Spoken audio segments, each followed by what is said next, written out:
You are listening to the Objects of Affection collection, Study 193, the study that cannot show its subject. Mary Ann Heilman, born in San Francisco on 3 January 1940, died on 14 August 2026 at the age of 86. She was an American painter who also made ceramics and chairs, and who spent a working life insisting that a painting was an object in a room rather than an image on a wall. This institution set out to study her objects 3 days after she died, and discovered within an hour that it could not lawfully show a single one of them.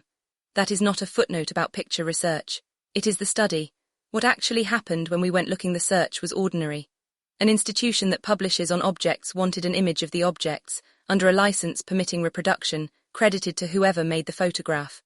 Every study this institution publishes carries 4 such images and will not ship without them.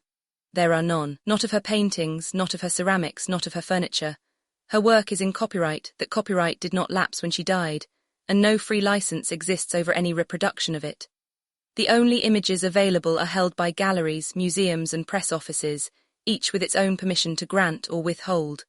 So this study appears without its subject, and the decision was to say so rather than to substitute a photograph of somebody else's ceramics, and hope the caption carried the difference. The institution that excluded her now decides what can be seen of her. Heilman moved to New York in 1968 after Berkeley. She was excluded from a number of the shows that defined the moment, and by her account, the rejection from the Whitney Museum's 1969 exhibition Anti-Illusion was particularly crushing. What followed is the part worth holding onto. That rejection moved her away from sculpture and toward painting. She declined the color-field work then in favor, and made instead what she described as a materials-based sort of conceptual, anti-aesthetic, earth-colored, ironic painting that was often hard to look at. The career she is now being memorialized for begins at a door that was shut. Her later exhibition history runs through galleries and institutions including the New Museum, and she has been widely cited by younger artists, particularly women, as a figure who made a way of working available to them. So the arc closes in a way nobody designed. An artist kept out of a museum survey in 1969 is in 2026 an artist whose visibility depends on what museums hold and choose to reproduce. This is not an accusation of anyone. The Whitney of 1969 is not the Whitney of today.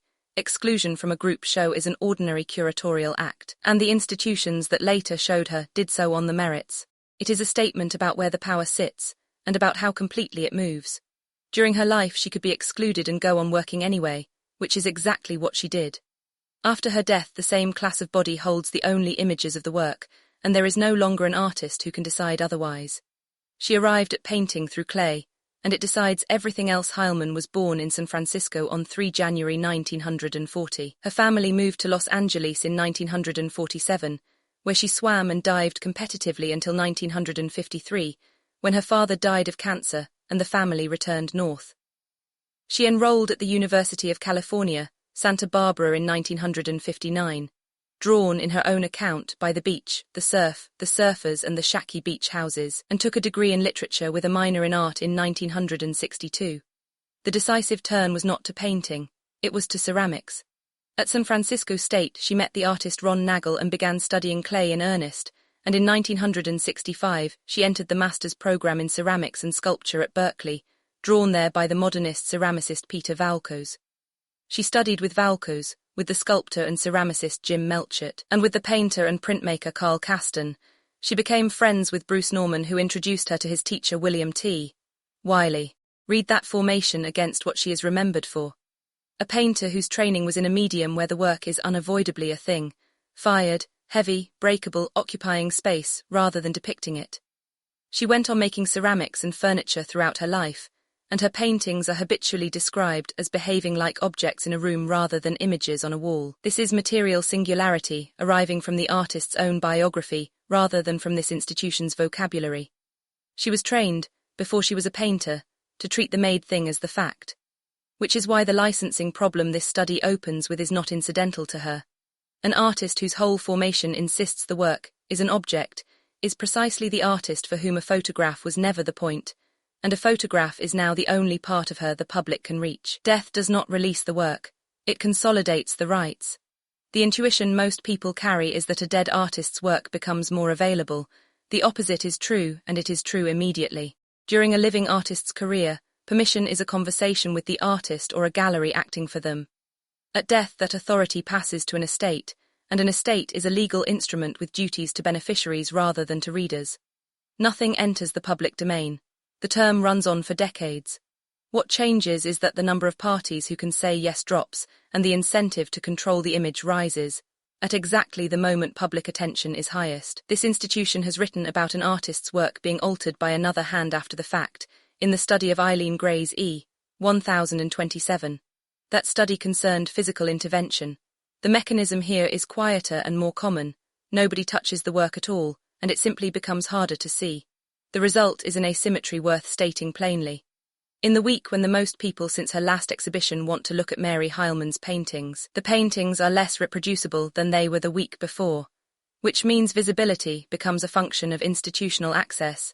The institutions holding her work are unaffected by this. A museum that owns a painting displays it, photographs it for its own catalogue, and reproduces it under arrangements made long ago. The Whitney, the Museum of Modern Art, the New Museum and the Guggenheim all operate that way, as do collections abroad such as Tate and the Victoria and Albert Museum. So after an artist dies, what the public can see of her work is largely what institutions already hold and choose to show. Independent commentary, teaching, criticism and research operate on whatever those institutions and the estate permit. That is not an accusation. Every one of those institutions is doing exactly what a collection is for, and none of them created the copyright term. It is a description of where the power to make an artist visible actually sits the day after she stops being able to grant it herself. The part where the critic is the subject this study exists because an internal system flagged her death as a signal and produced an analysis of it. That analysis carried a recommendation, in capital letters, to publish now. The thesis it recommended publishing at speed was that death triggers speculative velocity and converts an artist's life into a commodity cycle. Our own machinery advised us to accelerate, on a study about the harm of acceleration, 3 days after a woman died. There is no way to read that as anything but the argument turning around and pointing at the institution making it.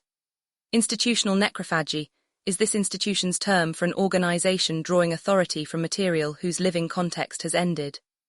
A research institution publishing quickly on a just dead artist, because her death makes the subject timely, is the plainest available instance of it, and the term was ours before it was ever applicable to us. The correct response is not to refuse the subject. It is to publish slowly, to claim nothing that is not documented, and to say in the study itself what the machine recommended. What this study will not claim the analysis that prompted this asserted that her death triggered market signaling and rapid commodification. This institution has no evidence for that and is not going to print it. No auction result has been examined. No price series has been consulted. No dealer, estate representative or institution has been asked anything.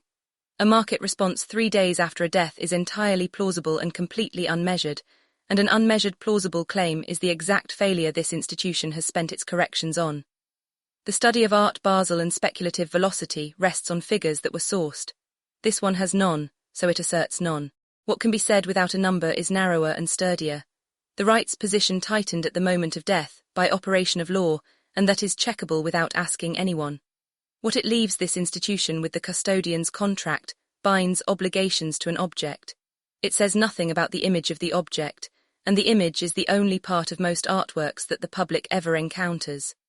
A custodian of a Heilmann painting holds the thing. Whether anyone else may see a photograph of it is decided elsewhere, by parties the custodian has no relationship with. This institution has written about the burden that a collection places on the person who inherits it, in the study of the Warhol collection and the custodian's trap, and about the cost of keeping a single object against time, in the study of a $30 million postponement. Both concern the object. Neither addresses the right to depict it, and that gap is the same shape as every other gap this sequence of studies has found in the same instrument. An institution whose method instruction is that the objects are the evidence has just published a study in which the objects cannot appear. The instruction is not wrong. It has a precondition nobody wrote down, which is permission, and permission has an owner who changes the day the artist dies. What is not established here? No figure of any kind appears in this study. No market movement, no valuation, no auction result and no measure of attention is asserted, because none was sourced. Nothing is claimed about Mary Heilmann's estate, its arrangements, its representatives, or its intentions. Nothing here suggests any party has withheld anything from anyone. The rights position described is the ordinary operation of copyright on the death of an author and is not a statement about her affairs. Copyright term and the treatment of an author's rights after death vary by jurisdiction. Nothing here is legal advice and no statute is cited, because none was read for this study. Her dates and nationality are the only biographical facts stated, and they were verified against a source that records the death. Her exhibition history, gallery representation and museum holdings are deliberately not enumerated. The institutions above are named because they are the kind of body that holds and shows work, not as a claim about what any of them owns. No image of her work appears in this study. That is a licensing fact, not an editorial judgment about the work, and if a rights holder makes an image available under terms this institution can honor, the study will be revised to carry it. The biography above is drawn from a single reference record, and no primary source was consulted. Her own quoted phrases are reproduced as that record carries them. Exhibition history is given only where that record states it, no date or venue is asserted beyond it, and nothing here should be treated as a catalogue of her career. The 1969 exclusion and its effect on her turn to painting are her own account as reported, not an independent finding. No curator, institution or estate has been asked about it, and no criticism of any institution's decision then or since is intended or implied. This has been a study from the Objects of Affection collection, a critical art research institution operating under the framework of post-luxury conceptual functional art. Read the full research at objectsofaffectioncollection.com.